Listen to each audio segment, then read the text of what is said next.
ಗೌರಮ್ಮ ನಿಮ್ ಹ್ಯಾಂಡ್ ಬ್ಯಾಗಲ್ಲಿರೋ ದುಡ್ಡು ತೆಗೆದು ಶ್ಯಾಮ ರೂಮಲ್ಲಿದ್ದ ಬಾಕ್ಸ್ನಲ್ಲಿಟ್ಟಿದ್ದು ನಾನು ಕಣ್ಣಾರೆ ನೋಡಿದ್ದೀನಿ.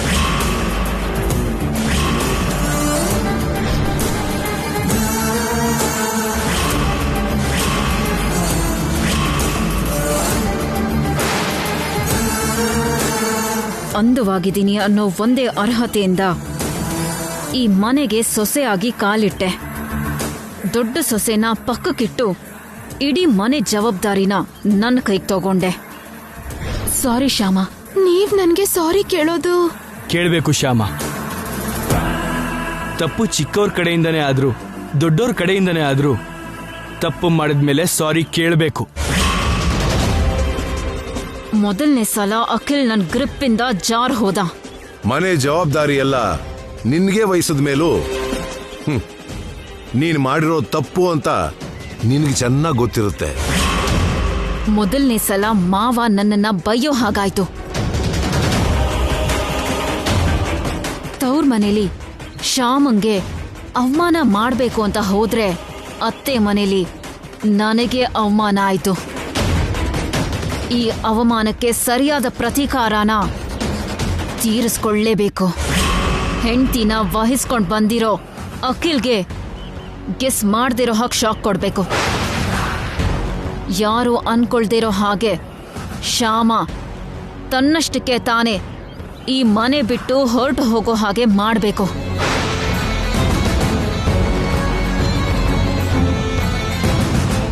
ಏನ್ ಮಾಡ್ಬೇಕು, ಹೇಗ್ ಮಾಡ್ಬೇಕು?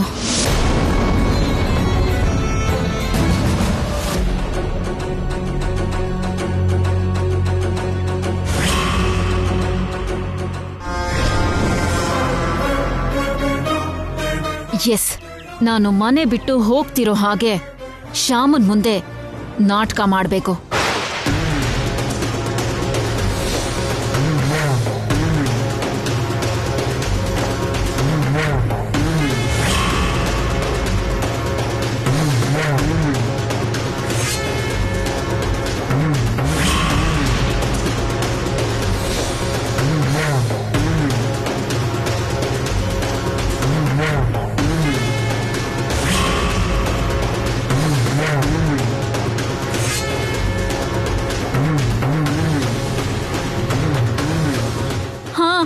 ಹೌದು, ನಾನ್ ತವ್ರ ಮನೆಗೆ ವಾಪಸ್ ಹೋಗ್ತಾ ಇದ್ದೀನಿ.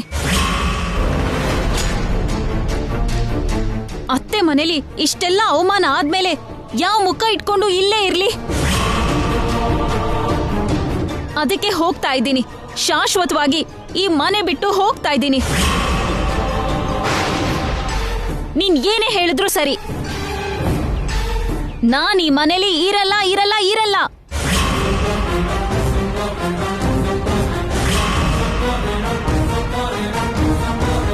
ನೀನ್ ಏನೇ ಹೇಳಿದ್ರು ನಾನ್ ಮಾತ್ರ ಇಲ್ಲಿರೋಕ್ ಸಾಧ್ಯ ಇಲ್ಲ. ನನ್ನ ನಿರ್ಧಾರನ ನಾನು ಬದಲಾಯಿಸಲ್ಲ. That's all. ಪದೇ ಪದೇ ಫೋನ್ ಮಾಡ್ಬೇಡ. ಫೋನ್ ಇಡು. ಅಕ್ಕ,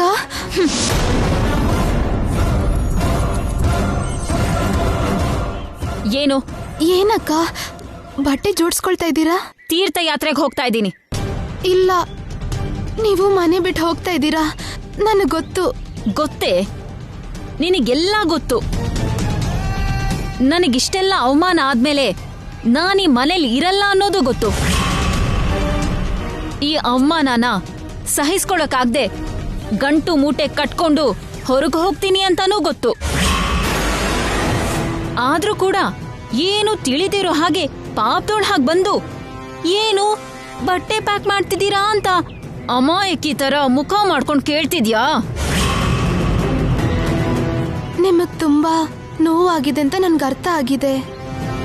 ಆದ್ರೆ ಹೀಗೆ ಮನೆ ಬಿಟ್ಟು ಹೊರಟೋಗೋದು ಕರೆಕ್ಟ್ ಅಲ್ಲ ಅಂತ್ಯ ಅಷ್ಟೇ ಅಲ್ವಾ? ಯಾವುದು ಕರೆಕ್ಟ್? ಯಾವ ಅರ್ಹತೆ ಇಲ್ದೇ ಇರೋ ನೀನು ಈ ಮನೆಗೆ ಸೊಸೆಯಾಗಿ ಬಂದಿದ್ಯಾ, ಕರೆಕ್ಟಾ?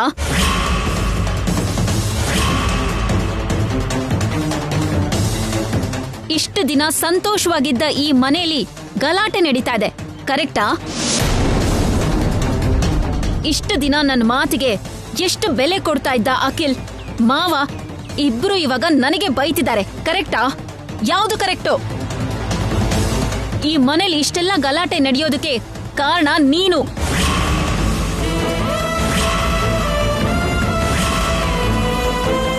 ಈ ಮನೇಲಿ ಯಾರ ಮುಖದಲ್ಲೂ ಸಂತೋಷ ಇಲ್ಲದೆ ಇರೋದಕ್ಕೆ ಕಾರಣ ನೀನೇ. ಈ ಮನೇಲಿ ಎಲ್ರ ಮನಃಶಾಂತಿನೂ ದೂರ ಆಗೋದಕ್ಕೆ ಕಾರಣ ನೀನೇ. ಅದಕ್ಕೆ ನೀನಿರೋ ಈ ಮನೇಲಿ ನಾನಿರೋದಕ್ಕೆ ಸಾಧ್ಯ ಇಲ್ಲ.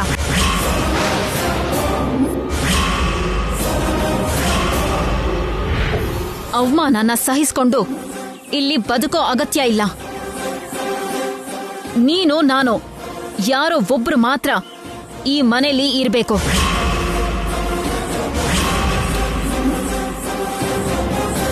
ನಿಜ ಹೇಳ್ಬೇಕಂದ್ರೆ ಈ ಮನೇಲಿರೋದಕ್ಕೆ ಅರ್ಹತೆ ನನಗ್ ಮಾತ್ರ ಇರೋದು. ಯಾಕಂದ್ರೆ ನನ್ನ ಈ ಮನೆಯವರೆಲ್ಲ ಕಾಡಿ ಬೇಡಿ ಈ ಮನೆಗೆ ಸೊಸೆ ಮಾಡ್ಕೊಂಡಿದ್ದಾರೆ. ನಾನೀ ಮನೆ ಸೊಸೆ ಆದಾಗಿಂದ ನೀನ್ ಬರೋವರೆಗೂ ಈ ಮನೆಯಲ್ಲಿ ಎಲ್ರೂ ತುಂಬಾ ಸಂತೋಷವಾಗೇ ಇದ್ರು. ಆದ್ರೆ ನೀನೀ ಮನೆ ಸೊಸೆಯಾಗಿ ಬಂದ್ಮೇಲೆ ಇಲ್ಲಿವರೆಗೂ ಈ ಮನೇಲಿ ಯಾರೊಬ್ರು ಸಂತೋಷವಾಗೇ ಇಲ್ಲ. ಅಖಿಲ್ ನಿನ್ನ ಪ್ರೀತಿಸಿ ಮದುವೆ ಆಗ್ಲಿಲ್ಲ. ನಿನ್ ಮುಖಾನು ನೋಡ್ದೆ ನಿನ್ ತಲೆ ಮೇಲೆ ಸುವರ್ಣ ನಾಗಾಭರಣ ಇಟ್ಟಿರೋ ಪಾಪಕ್ಕೆ ಸಿಕ್ಕಾಕೊಂಡಿದ್ದಾನೆ. ನಿನ್ ಮೇಲೆ ಕರುಣೆ ಬಂದು ನಿನ್ ಕುತ್ತಿಗೆಗೆ ತಾಳಿ ಕಟ್ಟಿದಾನೆ. ಅಖಿಲ್ ಕನಿಕರಾನೆ ಅವಕಾಶವಾಗಿ ಬಳಸ್ಕೊಂಡು ನೀನು ಈ ಮನೆಗೆ ಸೊಸೆಯಾಗಿ ಬಂದಿದ್ಯಾ. ಯಾರನ್ನೋ ಮದುವೆ ಆಗೋದಕ್ಕೆ ಕಲ್ಯಾಣ ಮಂಟಪಕ್ಕೆ ಬಂದು ಇನ್ಯಾರನ್ನೋ ಮದುವೆ ಮಾಡ್ಕೊಂಡು ಅವ್ರ ಮನೆಗೆ ಸೊಸೆಯಾಗಿ ಬಂದು ಅಲ್ಲೇ ಫಿಕ್ಸ್ ಆಗಿ ಕೂತ್ಕೊಳ್ಳೋಂಥದ್ದು ಈ ಜಗತ್ನಲ್ಲಿ ಎಲ್ಲೂ ನಡೆದೇ ಇಲ್ಲ. ಬಹುಶಃ ಅಷ್ಟು ದೊಡ್ಡ ಸಾಧನೆ ಮಾಡಿರೋ ಏಕೈಕ ನಾಚಿಕೆ ಬಿಟ್ಟಿರೋ ಹುಡುಗಿ ಅಂದ್ರೆ ನೀನೇ ಅನ್ಸತ್ತೆ. ಅದಕ್ಕೆ ಹೇಳ್ತಾ ಇರೋದು ಈ ಮನೇಲಿರೋದಕ್ಕೆ ಅರ್ಹತೆ ನನಗ್ ಮಾತ್ರನೇ ಇರೋದು ಅಂತ. ಆದ್ರೂ ಕೂಡ ನಾನು ಮನೆ ಬಿಟ್ಟು ಹೋಗೋದಕ್ಕೆ ಯಾಕೆ ರೆಡಿ ಆಗಿದ್ದೀನಿ ಅಂತ ನಿನಗೆ ಗೊತ್ತಾ? ನೀನು ಈ ಮನೇನ ಬಿಟ್ಟು ಹೋಗೋ ಚಾನ್ಸೇ ಇಲ್ಲ ಅಂತ ನನಗೆ ಗೊತ್ತಿರೋದ್ರಿಂದ. ಅದಕ್ಕೆ ನಾನ್ ಹೋಗ್ತಾ ಇದ್ದೀನಿ, ಶಾಶ್ವತವಾಗಿ ಹೋಗ್ತಾ ಇದ್ದೀನಿ. ನಿಂತ್ಕೊಳ್ಳಿ, ಹೋಗ್ಬೇಡಿ, ದಯವಿಟ್ಟು ನೀವು ಹೋಗ್ಬೇಡಿ. ನಾನೇ ಹೊರಟೋಗ್ತೀನಿ. ಎಸ್, ಪ್ಲಾನ್ ವರ್ಕೌಟ್ ಆಗ್ತಾ ಇದೆ. ನೀವು ಹೇಳಿದ್ದೆಲ್ಲ ನಿಜಾನೇ ಅಕ್ಕ. ನಿಜ ಅಂದ್ರೆ ಈ ಮನೆ ಸೊಸೆಯಾಗಿರೋ ಅರ್ಹತೆ ನನಗಿಲ್ಲ. ನಿಮಗ್ ಮಾತ್ರ ಇರೋದು. ನಾನು ನೆನ್ನೆನೋ ಮೊನ್ನೆನೋ ಬಂದಿರೋಳು, ಮಧ್ಯದಲ್ಲಿ ಬಂದವಳು, ಮಧ್ಯದಲ್ಲೇ ಹೊರಟೋಗ್ತೀನಿ. ಏನೂ ಅರ್ಹತೆ ಇಲ್ದಿರೋ ನನ್ಗೋಸ್ಕರ ಎಲ್ಲ ಅರ್ಹತೆ ಇರೋ ನೀವು ಈ ಮನೆ ಬಿಟ್ಟು ಹೋಗ್ಬಾರ್ದು. ನೀವು ಹೊರಟು ಹೋದ್ರೆ ಅತ್ತೆಯವರು ತುಂಬಾ ನೊಂದ್ಕೋತಾರೆ. ನಾನು ಸೊಸೆಯಾಗಿ ಬಂದಿರೋದಕ್ಕೆ ಅತ್ತೆಯವರು ಈಗಾಗ್ಲೇ ನೊಂದಿದ್ದಾರೆ. ಈಗ ನೀವು ಮನೆ ಬಿಟ್ಟು ಹೋಗ್ಬಿಟ್ರೆ ಅದ್ರ 10 ನೊಂದ್ಕೋತಾರೆ. ನಾನು ಬಂದು ಅವ್ರಿಗೆ ತುಂಬಾ ಕಷ್ಟ ಕೊಟ್ಟೆ. ಈಗ ನೀವು ಹೊರಟು ಹೋಗೋ ಹಾಗೆ ಮಾಡಿ ಅವ್ರಿಗೆ ಇನ್ನೂ ನೋವು ಕೊಡಲ್ಲ. ಹೊರಟು ಹೋಗ್ತೀನಿ, ನಾನೇ ಹೊರಟು ಹೋಗ್ತೀನಿ, ಶಾಶ್ವತವಾಗಿ ಹೋಗ್ತೀನಿ. ನಿಲ್ಲೋ.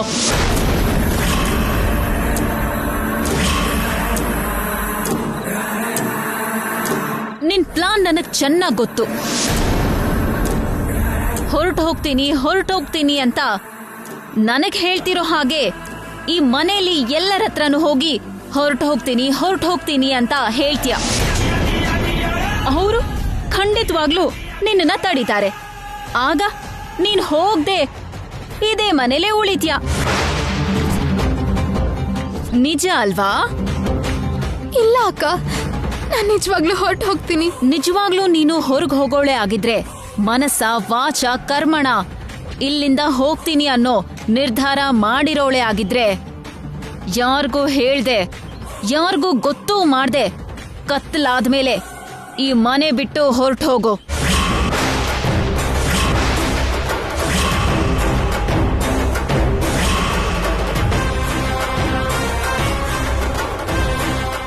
ಸರಿ ಅಕ್ಕ, ಯಾರಿಗೂ ಹೇಳ್ದೆ ಇಲ್ಲಿಂದ ಹೋಗ್ತೀನಿ.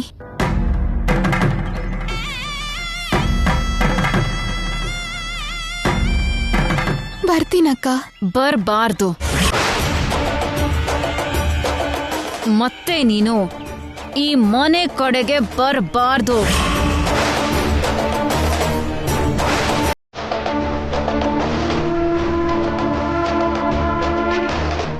ಸರಿ ಅಕ್ಕ, ಬರಲ್ಲ, ಹೋಗ್ತೀನಿ, ಹೊರಟು ಹೋಗ್ತೀನಿ. ಛೀ!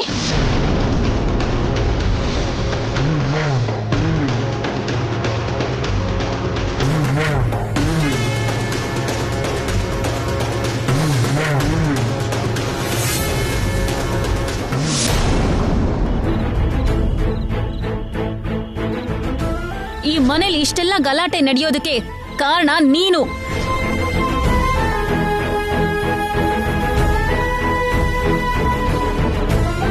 ಈ ಮನೇಲಿ ಯಾರ ಮುಖದಲ್ಲೂ ಸಂತೋಷ ಇಲ್ದೇ ಇರೋದಕ್ಕೆ ಕಾರಣ ನೀನೇ.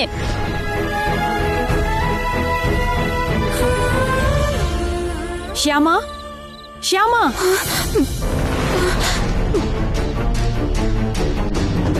ಶ್ಯಾಮ, ಏನಕ್ಕ? ಊಟ ಮಾಡೋಣ ಬಾ. ನಂಗೆ ಹಸ್ವಿಲ್ಲ ಅಕ್ಕ,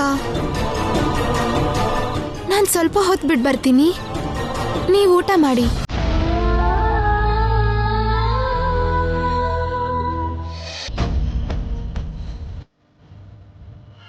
ಅತ್ತೆ, ನೀವು ಕೂತ್ಕೊಳ್ಳಿ, ನಾನು ಸರ್ವ್ ಮಾಡ್ತೀನಿ.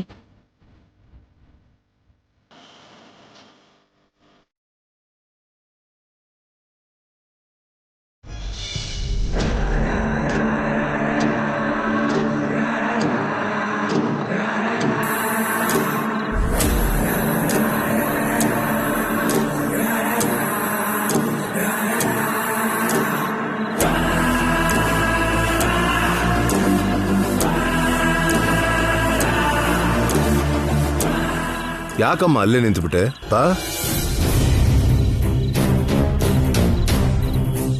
ತಪ್ಪು ಮಾಡಿದಾಗ ತಲೆ ತಗ್ಸ್ ನಿಂತೆ. ಆ ತಪ್ಪನ್ನ ಸರಿ ಮಾಡ್ಕೊಂಡ್ಮೇಲೆ ಈಗ ತಲೆ ಎತ್ ನಿಂತ್ಕೋಬೇಕು.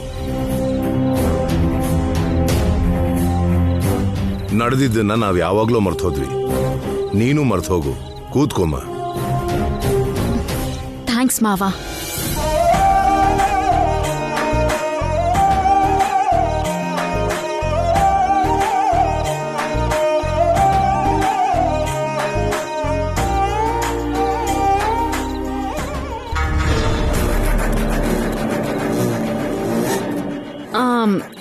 ಡಿನ್ನರ್ಗೆ ಅಖಿಲ್ ಮತ್ತೆ ಶ್ಯಾಮ ಬರ್ಲಿಲ್ವಾ ಅಕ್ಕ? ಶ್ಯಾಮಂಗೆ ಹಸ್ವಾಗ್ತಾ ಇಲ್ವಂತೆ, ಸ್ವಲ್ಪ ಹೊತ್ತು ಬಿಟ್ಟು ಬರ್ತಾನಂತೆ. ಮತ್ತೆ ಅಖಿಲ್? ನನಗೂ ಹಸುವಾಗ್ತಿಲ್ಲ ಅದ್ಗೆ. ಅದೇನೋ, ಯಾಕೆ ಹಸುವಾಗ್ತಿಲ್ಲ? ನೀನ್ ಹೆಂಡತಿ ಹಸುವಿಲ್ಲ ಅಂತ ಹೇಳಿದ್ಕೆ ನೀನು ಹಾಗೆ ಅಂತಿದೀಯಾ? ಆಮೇಲೆ ಗಂಡ ಹೆಂಡತಿ ಇಬ್ರು ಸೇರಿ ಸ್ಪೆಷಲ್ ಆಗಿ ಊಟ ಮಾಡಬೇಕು ಅನ್ಕೊಂಡಿದಾರೇನೋ.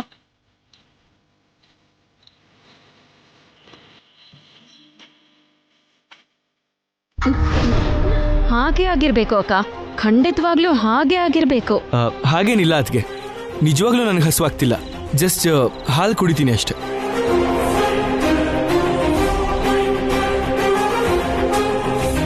ಹಾಗಾದ್ರೆ ನಿಂಗೆ ಹಾಲು ತಂದು ಕೊಡ್ತೀನಿರು. ಅರ್ಜೆಂಟ್ ಏನಿಲ್ಲ ಅದ್ಗೆ, ನೀವು ಊಟ ಮುಗಿಸಿ ಕೊಡಿ. ಪರವಾಗಿಲ್ಲ ಅಖಿಲ್, ತಂದು ಕೊಡ್ತೀನಿ. ನೀನು ಕುತ್ಕೊಂಡು ಹಾಲು ಕುಡಿತಾ ನಮ್ಮ ಕಂಪನಿ ಕೊಡ್ಬೋದು. ಸರಿ, ಕೂತ್ಕೋ.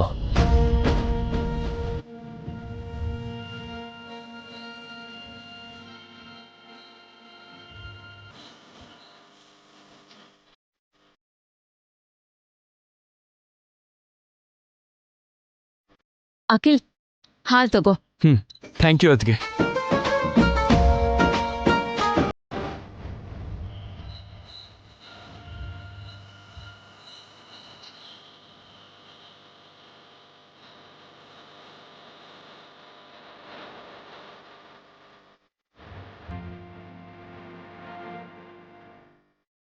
ಯಾವಾಗ್ಲೂ ಹೀಗೆ ಸಂತೋಷವಾಗಿದ್ದವ್ರು ನಾವು.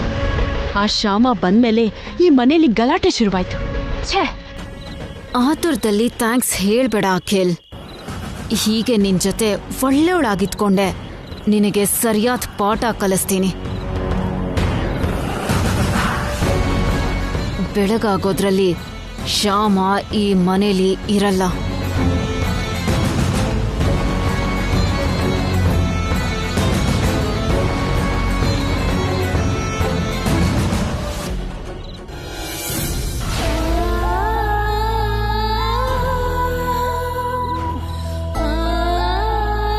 ನಾಳೆಯಿಂದ ಈ ಮನೆ ಜೊತೆ ನನ್ನ ಋಣ ಮುಗಿಯತ್ತೆ. ಅತಿಥಿ ಹಾಗೆ ಈ ಮನೆಗೆ ಬಂದೆ. ಅತಿಥಿಗಳಿರೋ ರೂಮಲ್ಲೇ ಇದ್ದೆ. ಅತಿಥಿ ಹಾಗೆ ತಿರುಗಿ ಹೋಗ್ತಾ ಇದ್ದೀನಿ.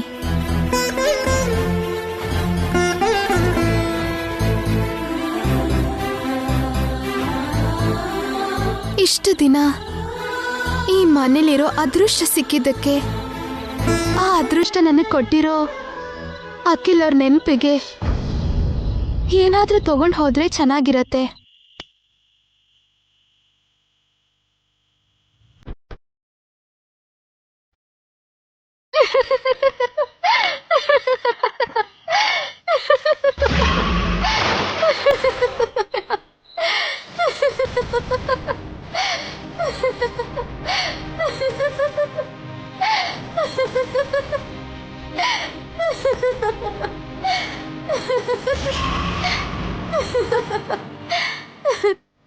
ಏನು ಅಖಿಲ್ ಅವ್ರ ನೆನಪಿಗೆ ಏನಾದ್ರೂ ತಗೊಂಡು ಹೋಗ್ಬೇಕು ಅನ್ಕೊಂಡಿದ್ಯಾ?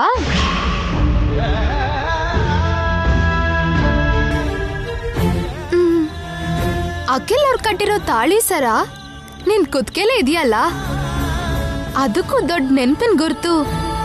ಏನ್ ಬೇಕು ನಿನ್ಗೆ? ಹೌದು,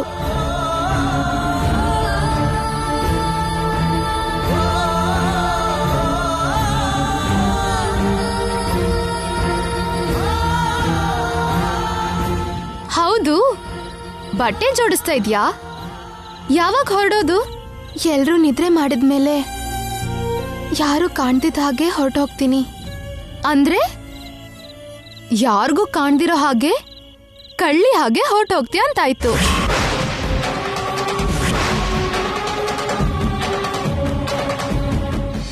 ತಪ್ಪು. ಈ ಮನೆ ಸೊಸೆಯಾಗಿ ಈ ಮನೆ ಕಾಲಿಟ್ಟಿರೋ ನೀನು ಈ ಮನೆಯಿಂದ ಕಳ್ಳಿ ಹಾಗೆ ಈ ಮನೆಯಿಂದ ಹೋಗ್ಬಾರ್ದು. ತನ್ ಜೊತೆಗೆ ನೀನು ಮೋಸ ಹೋದೆ ಅಂತ ಗೊತ್ತಾಗಿ ನಿನ್ ಜೀವನ ಅನ್ಯಾಯ ಆಗ್ಬಾರ್ದು ಅಂತ ಅನ್ಕೊಂಡು ನಿನ್ ಕುತ್ತಿಗೆಗೆ ತಾಳಿ ಕಟ್ಟಿ ನಿನ್ನ ಈ ಮನೆ ಸೊಸೆಯಾಗಿ ಕರ್ಕೊಂಡ್ ಬಂದ್ರು ಅಖಿಲ್ ಅವರು. ನಿನ್ಗೋಸ್ಕರ ಅಖಿಲ್ ಅವರು ಅವ್ರ ಅಮ್ಮಂಗೆ ತುಂಬಾ ನೋವು ಕೊಟ್ಟಿದ್ದಾರೆ. ನಿನ್ ಮೇಲೆ ಆರೋಪ ಮಾಡಿದ್ದಕ್ಕೆ ಅವ್ರ ಅತ್ಗೆನೇ ಎದುರಿಸಿ ನಿನ್ಗೆ ಕ್ಷಮೆನೂ ಕೇಳಿಸಿದ್ದಾರೆ. ಸಾರಿ ಶ್ಯಾಮ. ಅಂತ ಮನುಷ್ಯಂಗೆ ಒಂದು ಮಾತು ಕೂಡ ಹೇಳ್ದೆ ಹೊರಟೋಗ್ತೀಯಾ? ಹೇಳು.